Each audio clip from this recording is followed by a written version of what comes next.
జై శ్రీరామ్. ఆపరేషన్ సింధూర్ దెబ్బకి పాకిస్తాన్ కాకలా వికలమైపోయింది.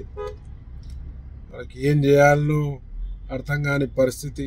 ముందే చెప్పినారు, వద్దురా నాయనా ఈ దొంగ లెక్కలు చేయకుండా అంటే కూడా వినిపించుకోకుండా ఉగ్రవాదాన్ని పెంచి పోషిస్తూ మరి రకరకాల దేశాలపై ప్రయోగించే ప్రయత్నం చేశారు. మరి అలాగే పహల్గాంలో భారతదేశంపై కూడా ప్రయోగించడం జరిగింది.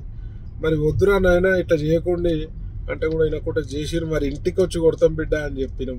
మరి అలా మోదీ గారి పుణ్యాన మోదీ గారు పాకిస్తాన్ లోపలికి పోయి మరొక శాంపుల్ రుచి చూపించారు. ఇది అసలు సినిమా కాదు, ఇంకా ఇది ఓన్లీ ట్రైలర్. అసలు సినిమా ముందు ఉంది పాకిస్తాన్కి.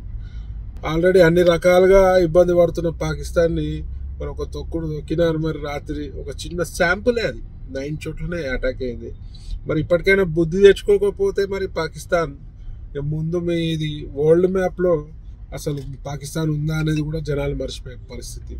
ఈ సింధూర్ అనే ఒక అద్భుతమైన పేరు పెట్టినారు.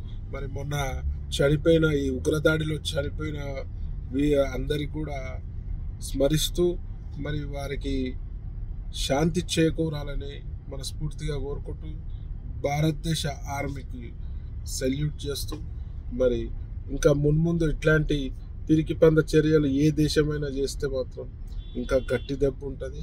భారతీయులందరూ కూడా ఐక్యమత్యంతో ముందుకు సాగాల్సిన తరుణం ఇది, పార్టీలకి అతీతంగా. మరి జై మోదీ, జై భారత్. ప్రపంచంలో ఏ మూల ఏ క్షణం ఏం జరుగుతుందో వేగంగా తెలుసుకోవడానికి తొలి వెలుగు వాట్సాప్ ఛానల్ని ఫాలో చేయండి.